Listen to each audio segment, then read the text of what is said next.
So Season 3 of the Sandbox Metaverse just rolled out with things like new experiences, even free rewards like cryptocurrency and NFTs, and much more. And as people like to say, the third time's a charm, right? However, I actually think that this might be going in the wrong direction for the Sandbox so-called Metaverse, as this season could actually be the beginning of the end of the Sandbox. However, if you still want to pick up some of the rewards before the inevitable downfall, I'll explain that in this video as well, and also why I think it's nearing its end. So before I dive into why I think the Sandbox is cruising towards its inevitable doom and what to do about it, let's actually first take a look at some of the new changes and features and even rewards of the latest season that just came out about a week ago, or even less than a week ago, the Sandbox Season 3. Now, in case you're not super familiar with it, for just a quick overview of what the Sandbox is and how it works, it essentially is a so-called metaverse where people can actually claim ownership through blockchain technology, right?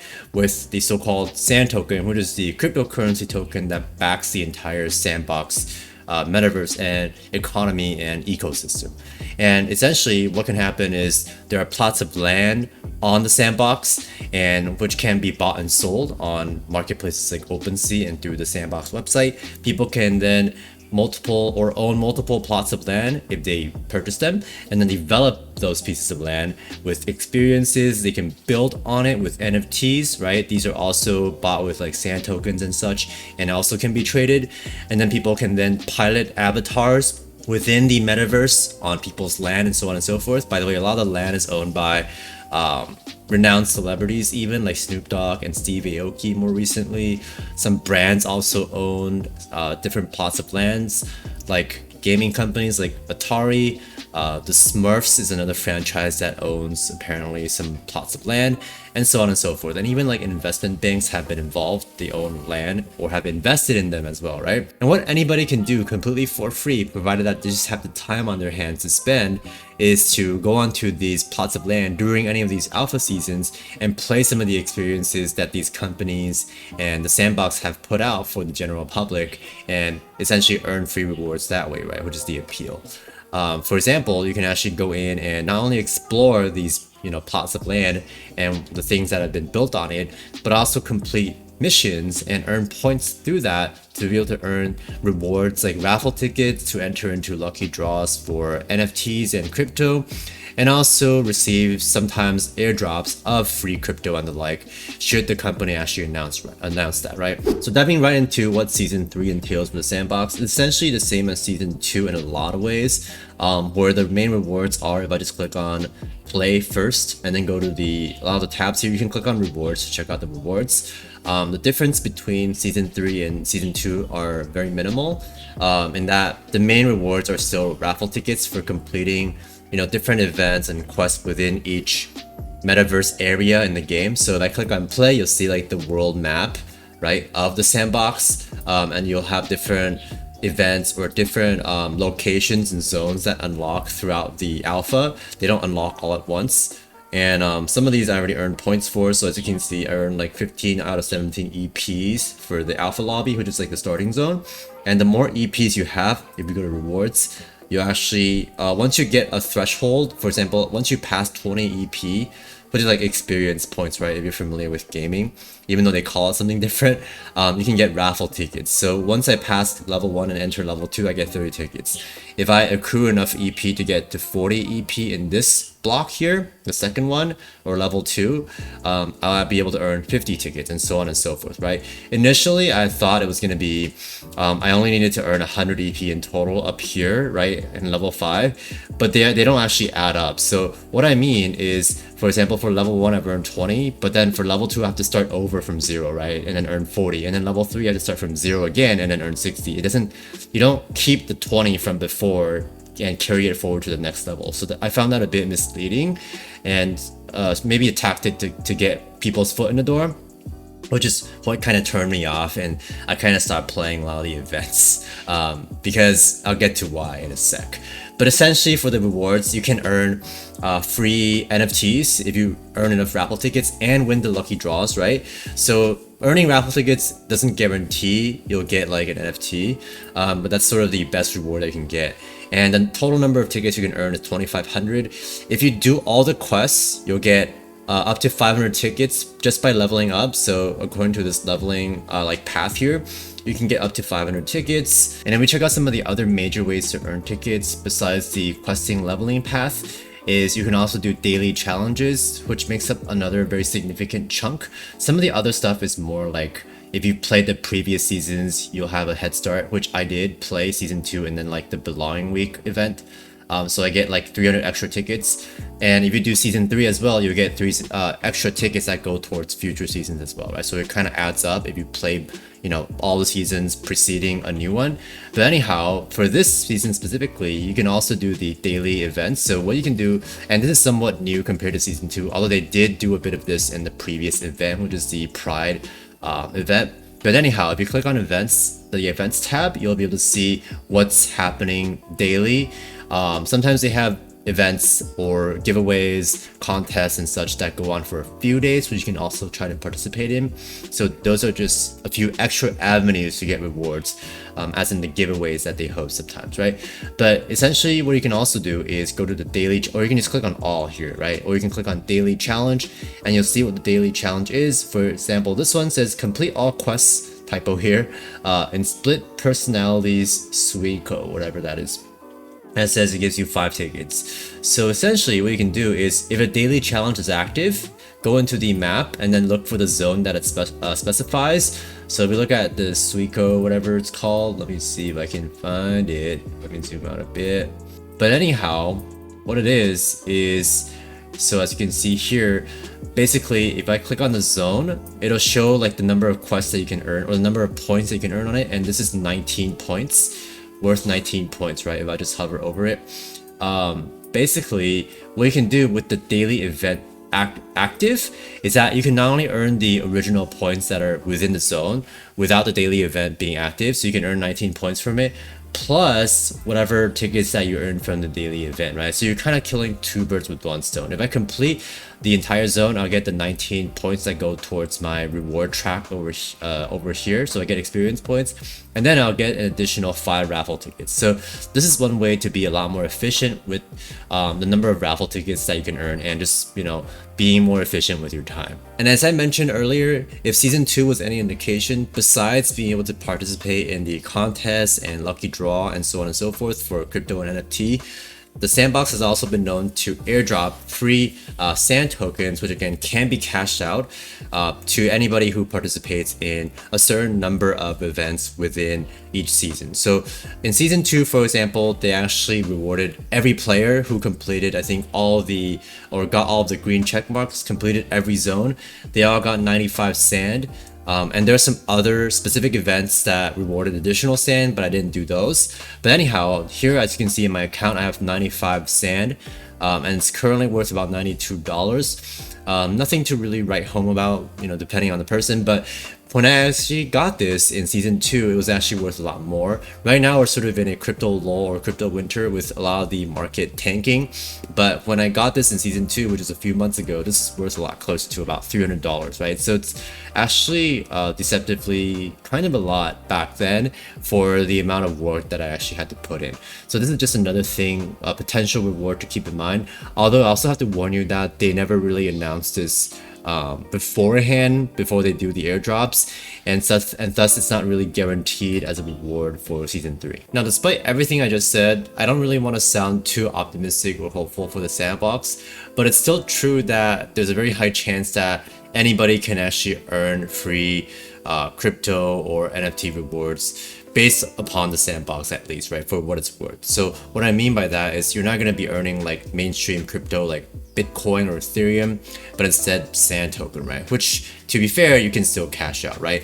And the NFTs you can then also potentially sell on marketplaces like the Sandbox marketplace and or OpenSea, right? But you'll have to see if there's any buyers for that. So for what it's worth, it's still quite likely that people can get free rewards, but is it really worth your time? That's sort of for you to decide.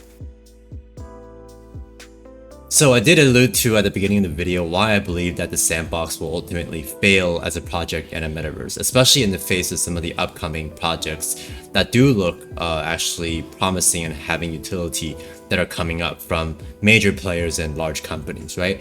But essentially, the first reason that I think the Sandbox will fail is how they've handled brand and fan service, so to speak. For example, with Snoop Dogg and Steve Aoki and the other branded experiences, they're largely, in my opinion, very out of touch in that the actual fans of these, say, celebrities or brands will not actually be interested in participating in, say, a Sandbox event or play on the land of these events around whatever brands that they might be fans of, right?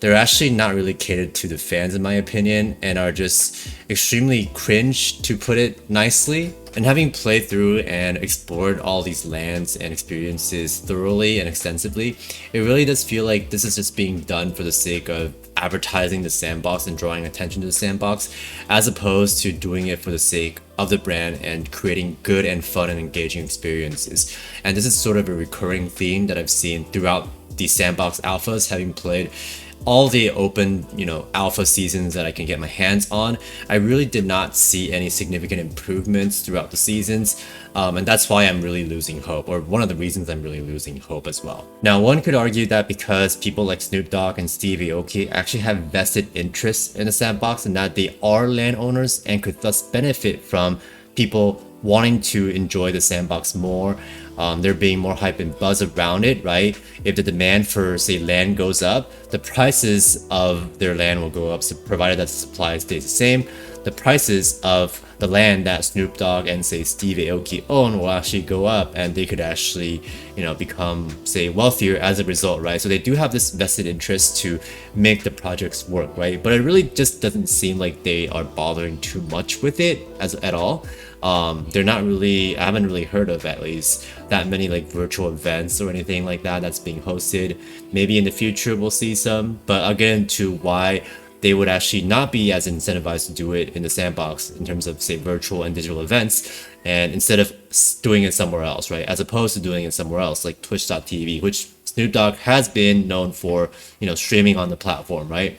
And so I just think it just goes to show that even having the incentive, supposedly, to make the Sandbox succeed by making its assets, NFTs and such worth more, because these people are actually owners of these assets too, if even so they're not really bothering with it, it just goes to show that the degree of care that they would have for it, and thus maybe it's just something that they're speculating to begin with, but they just want to set aside. And it's very likely, in my opinion, that, say, if another more well fleshed out metaverse comes out, or whatever the new fad is, they're just gonna hop onto that, right? Because these celebrities especially, and also brands, they have largely the disposable income to work with anyway, to speculate on, say, sort of silly things like NFTs and so on and so forth, right? Like with how celebrities have been buying NFTs and Bored Apes and so on and so forth. So they can afford to essentially dabble in this and that. It doesn't mean that they'll really spend too much effort on it or care about even if it succeeds. As long as they're just having fun and just speculating on a couple of things, maybe if one or two of them take off, it'll be worth it for them, or it'll just be worth it for the publicity that they get from it anyway, and maybe the fun that they get out of it. Now, another major reason that I believe the Sandbox will ultimately fail is its very lackluster so-called infrastructure. And more specifically, what I mean is the gameplay elements of the Sandbox in terms of what you can actually do within the experience or the game, right? And not only that, but also the utility, if we're speaking more broadly, that the Sandbox offers, which in my opinion is virtually non-existent, other than what I've seen so far, which is just brands and companies and celebrities sort of showing off NFTs and creating sort of advertising space, I suppose, and like brand awareness that way. But then if you don't have any users who want to go onto the Sandbox for other reasons, like to have fun or to have other social experiences, meaningful ones, then you wouldn't want to have ads on there either, right? So that's definitely not going to work because of that. And so for anything that the Sandbox tries to do, such as, for example, being a game or being a social experience, they're ultimately already being trumped by even much more dated products, right? For example, like I mentioned earlier, Snoop Dogg has already been streaming on Twitch.tv, which is just a very simple, easy to use, straightforward streaming platform where you can just live stream not only playing video games himself, but also things like DJ sets, right? And in fact, lots of musicians have been doing that as well, right? There's no need to use the sandbox, and what's more is that fans don't even want to use the sandbox. True fans is what I mean. Music fans, they don't even want to use the sandbox or something like that, right? Unless the sandbox can innovate upon that, which they haven't. Another thing is gaming, which obviously the sandbox does pretty terribly. Having myself played a lot of the experiences that have come out, you can't even save within the middle of the experience. You can't even save your game progress, which is terrible for longer experience, like the Dracula's Castle one that lasted about like 2 or 3 hours to play it through, and it's really easy to miss quests as well, and thus the rewards, right? So that's a terrible thing. And just the gameplay mechanics, skill expression, it's just not fun, right? Compared to even lots of dated products like massively multiplayer online games like World of Warcraft, which, speaking of which, Microsoft is acquiring their parent company Activision Blizzard, which makes and has the know-how of these massively multiplayer online games on top of their already existing gaming expertise with like Xbox and other things. Microsoft is definitely poised to create a much more robust, much more fun, and thus that people will want to log on to Metaverse compared to, say, the Sandbox, right? Another thing that the Sandbox can, and perhaps people will sort of try to rally behind, is decentralization, right?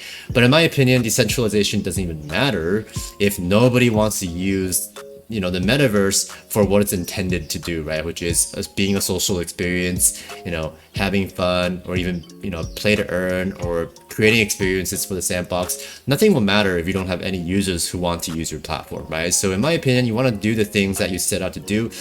Those come first. Like, gameplay comes first, content is king, right? Is something that's been thrown around for lots of different platforms and is usable in this case as well. Content is king. And I don't think the Sandbox has done that, despite it being, decentralized and having a lot of this brand support. It's really quite empty in my opinion.